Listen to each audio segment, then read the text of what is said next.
Good afternoon, world. We just found this watermelon growing and it's snapped off of its vine. Yeah. Actually, it looks quite ripe inside. Yeah, it's really red. Got a tiny little watermelon. Poppy's gonna have some. Is she interested or not? She's not. Poppy. Have you ever had watermelon before, Poppy? I don't think she has she? We are off for a walk down to the rock pools. Now we are seeing the changing seasons of Siargao. It's always around about this time of year that the waves get really big. All the surfers from around the world come to the island to experience the swell.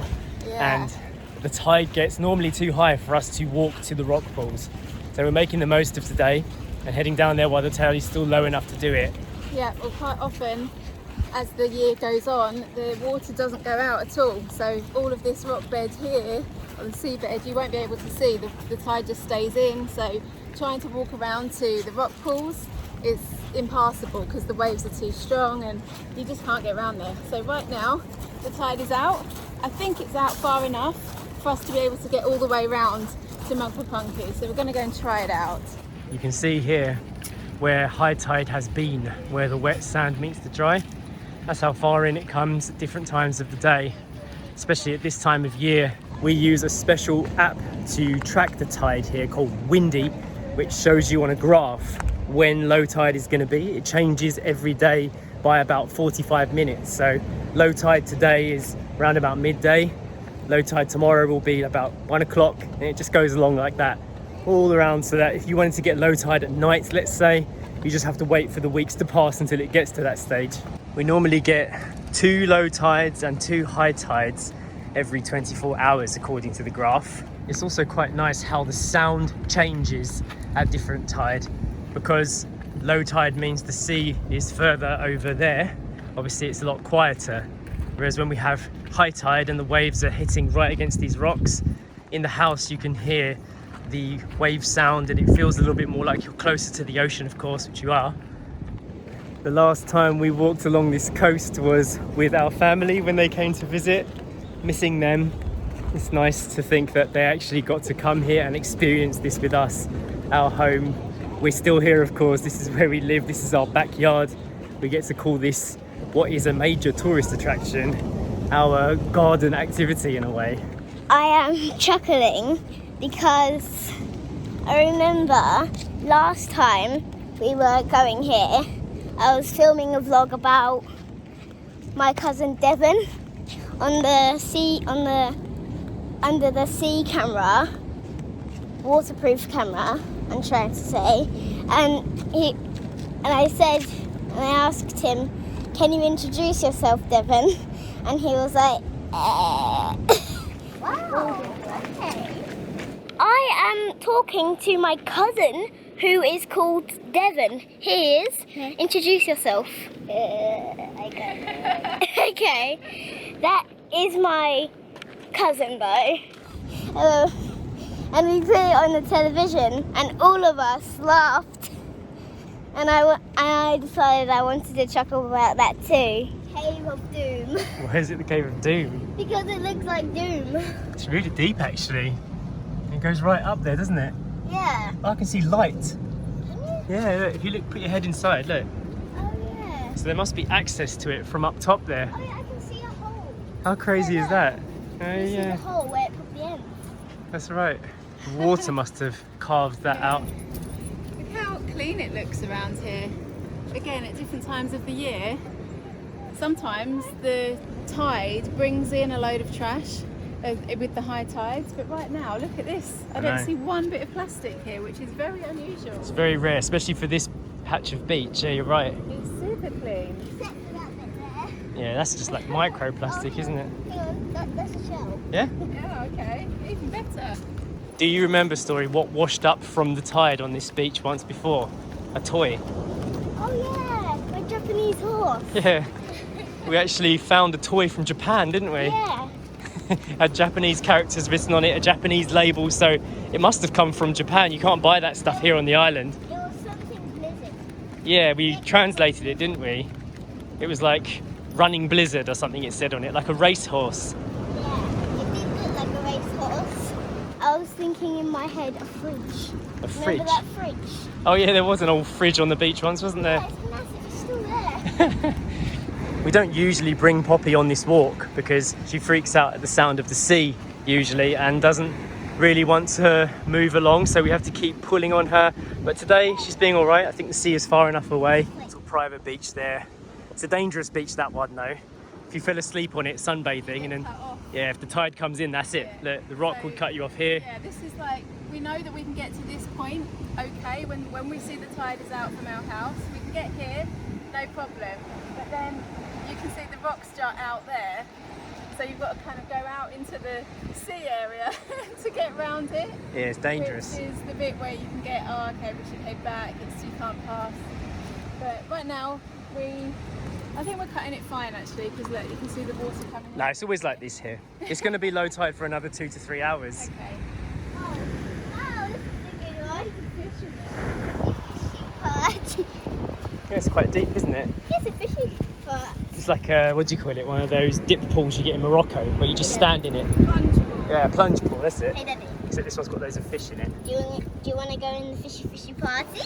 No thanks, you can if you want. I'm just joking. I don't want to go in there. It looks like the tide brought all the trash up this way. You can see all the plastic bottles here, although this beach is normally probably covered most of the year, which is a shame.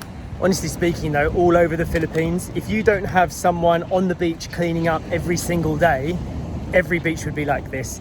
The only reason why when you go to places like Boracay or Bohol and you see these fancy resorts, they have people, they have staff out on the beach every day collecting all the stuff that comes in, recycling, even moving the seaweed. So on the wild beaches that kind of nobody owns, it's always like this. I think Sacha may have been right about the tide actually. I can actually see the water is coming over the ledge now. We don't have a few hours, we've probably got about 1 hour before this bit becomes impassable. I didn't realise the time, it's actually a lot later than when we first started out. But to be honest, we're never in real trouble. We can always pass this way around to the front entrance of the rock pools and walk home along the road. And here we have the beautiful Magpapunku tide pools. Story has her own little private swimming pool. This is always the one we go to because the tourists don't normally come down this far. They'll stop here at the main rock, which is what people come here to see, the balancing rock. It is surprising though that even now, after the pandemic, we can still find moments of peace like this where you can have a place almost to yourself. There's absolutely no one down this way. Yesterday I was filming a YouTube short with our drone, and you can see the difference between what I'm standing on right now and how it gets when the high tide comes. As you can see, the water is gradually making its way over the edge here, and soon you won't be able to see the rock pools. But when it does get to proper high tide, all of this is getting smashed by the waves, big, heavy, hard waves. So you do have to plan it nicely so that you can be here at the right time and that you stay safe. You would not want to get hit by these over and over again.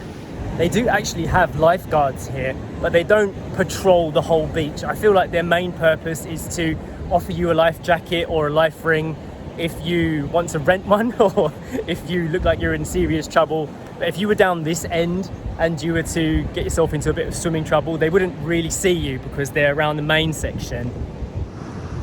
Poppy seems calm enough. She's not whining and squeaking too much. I'm always amazed at the colour of the water here. Even though the sun isn't fully out, it's a bit overcast, you still get that beautiful colour. It's very special. Things can change very quickly here. The weather and the tide took a complete change and didn't really give us much time to react, so we had to rush home. Look at the tide now. If we tried to walk out down to the coast at this level, we would never have been able to make it all the way. Even though we've been living here on this island, in this house on this beach for 3 years, we still get the timing wrong around about this time of year. Poppy, how are you? She did not enjoy that. Poppy started freaking out. She was trying to escape her harness on the way home because she was trying to avoid the waves, and we had to walk in the water to get home. There was no way around it. So it was a little bit of a fail afternoon, wasn't it, Poppy? Hey? She seems alright now though, doesn't she? Well, she's just had a shower. We all have. We've all had to freshen up, so she's a bit soggy right now. I'm in my pyjamas already. I thought no point in getting into like different clothes. I might as well just pyjama up. We're in home mode. Home mode now. So that's what I think is important to note from this. If you're coming to Siargao as a non-surfer, or even anywhere in the Philippines, you should find a way to track the tide, because it changes very fast here. Really, what we should have done is we should have gone out as the tide was coming down. So we were there at the lowest tide and then coming back as it was coming up. But we went out after the low point, and the change was so quick that we didn't have much time to react to get home. So it can be dangerous if you don't know what you're doing, but we were kind of sure this time of day we knew we'd need to be at least heading back. We just kind of had to make a quick dash to get back on time. Had some exciting updates about our trip to Japan, which is coming up soon. So we mentioned in one of our members only weekend vlogs that to drive in Japan, which is what we're going to be doing, driving a camper van, you need to have an international driving permit, and it needs to come from your home country. And there was no way for us to get one, but somehow we managed to get one with the help of my brother. Ta-da! It's arrived already. It arrived just now, just as we were getting into the shower, actually. Yeah, so the postal service here on this island has got much quicker. Yeah, it arrived maybe a week? Just a week from England. From England, yeah. From the post office in England to our house in Siargao, we have an international driving permit, Yeah, so which is amazing, because our entire Japan trip would have been a fail had we Yes. not got this little piece of paper. if anyone's thinking about doing this, there are driving permit services you can apply for online, but Japan does not accept them. It has to come from your country of origin. So that's why this was a bit of a drama for us. But yes, make sure you get a specific driving license if you want to try and do something like this. I can't imagine many people are thinking about driving in Japan, which for me is what makes it super exciting. Yes. We're going to be showing a completely different side. Actually, we've spoken a lot about this on our Patreon and our weekend vlogs, but I don't think we've mentioned on these vlogs and the public vlogs that we are doing a camper van through Japan. Yeah, so for almost 3 weeks, we're going to be driving across the country. Yeah. We're going to be going pretty far, like almost as far as Hiroshima. Yeah. It's going to be It's epic. super exciting. We're all very, very excited about it. Yeah. So it's going to be Story's birthday trip in Japan, and we're going to be waking up in a camper van on Story's birthday morning. Yeah. Well, when we were doing the magic travel thing, we did say we were looking at campsites and stuff. Yeah. But now we are actually planning on pretty much wild camping the whole way. Yeah. So we actually got another bit of equipment, which is going to be interesting to show you. Who remembers when after the storm we were having glove showers? This is the upgrade of that. Ta-da! We have a camp shower. Yeah, we bought an actual camping shower. It's quite big like that, doesn't it? Yeah, it's 20 litres, Yeah. 5 gallons. So we tested it, didn't we, Yeah, just now? I just tried it out in the shower because I wanted to try it out, and it works really well. Yeah, So you fill it up here, that red bit up there, and then this is the pipe. So it's actually got like a shower head there, Yeah. and it comes out really well. Obviously, it's gravity fed, so you have to hold it higher than you're going to be, and it's got a valve to turn it on and off. And it comes out really well. We'll be able to wash our hair with this on the road. It's that good. Yeah. And I don't think it's going to be that sunny when we're in Japan. But if it was, you put it out in the sun, you fill it up, put it out in the sun with the black side facing up, and it heats up the water for you as well. Yeah, and because it's probably going to be, well, it's autumn, we can also fill it up with like half kettle water, Yeah. as long as it's not boiling, mix it with some tepid. And I did a test on it, with the bag half full and it's sitting on my shoulder like that, it gave good pressure. Yeah. And I'm 1.78 meters, and the van is going to be 2 meters. So if we can hook it on top of the van like that, Yeah. we can all have a proper shower. We're going to have to wear our swimming gear, Yes. because we're going to be like out in the streets and car parks Yeah, and stuff exactly. in Japan, washing our bodies. And Yeah. we've been getting advice from other people who have done camping trips in Japan, and they said it's a good idea to have one of these, because otherwise you have to go to the onsen spa to have a shower or a wash. And for me, and for you I think as well, I want the onsen to be more of a experience, like we're doing it for fun versus doing it to wash our bodies. So if we can have one of these as well for those times when we don't have a shower, then yeah, it would be great to have this. So really excited. We bought it from Lazada. It took Yeah. about 5 days to get here, and it's epic. It's Yeah. going to make the trip really cool. So it's perfect for travel as well, because it does fold up quite small. Yeah, it doesn't It weigh arrives anything. in quite a very small packet. It folds up like in thirds, so Yeah. good. Happy we got that. I'm really excited, and for me it's more about just being somewhat prepared for what we're going into. Obviously we're going to a country we've never been to before, we've never driven there, we don't speak the language, we're leaving the tourist areas. We're going to be going off the beaten path, like to places where only local Japanese people go. So it's going to be so exciting to share this journey with you guys as well. Like, I know most of you guys follow us because of our experiences here in the Philippines, which is what we talk about all the time. We share our life, our story here. But the fact that we can go from here to Japan so quickly and so affordably, I think it's going to be of interest to a lot of people who live in the Philippines too. Because a lot of our friends have started doing this. They've been going over to Seoul, to Japan. It's getting more affordable. Visas are easier for Filipinos. And we just want to show you something different. And we want to go for an adventure, something that really kind of thrills us. And I'm super excited about it, as you can probably tell. We will also be taking our coffee jack, which is like an espresso maker Travel sized. for on the road. Yeah. So we know we're going to have some espressos as we go around, although we've been watching so many YouTube videos of other people that are traveling in Japan right now in camper vans and stuff, or not, just like in Japan. And the vending machines there are awesome. They're hot. Yeah, you get hot coffee from a vending machine. So I don't know how often we will need to use the coffee jack, because I think coffee won't be that hard to find. The only thing I'm going to be a little bit sad about is leaving Poppy behind.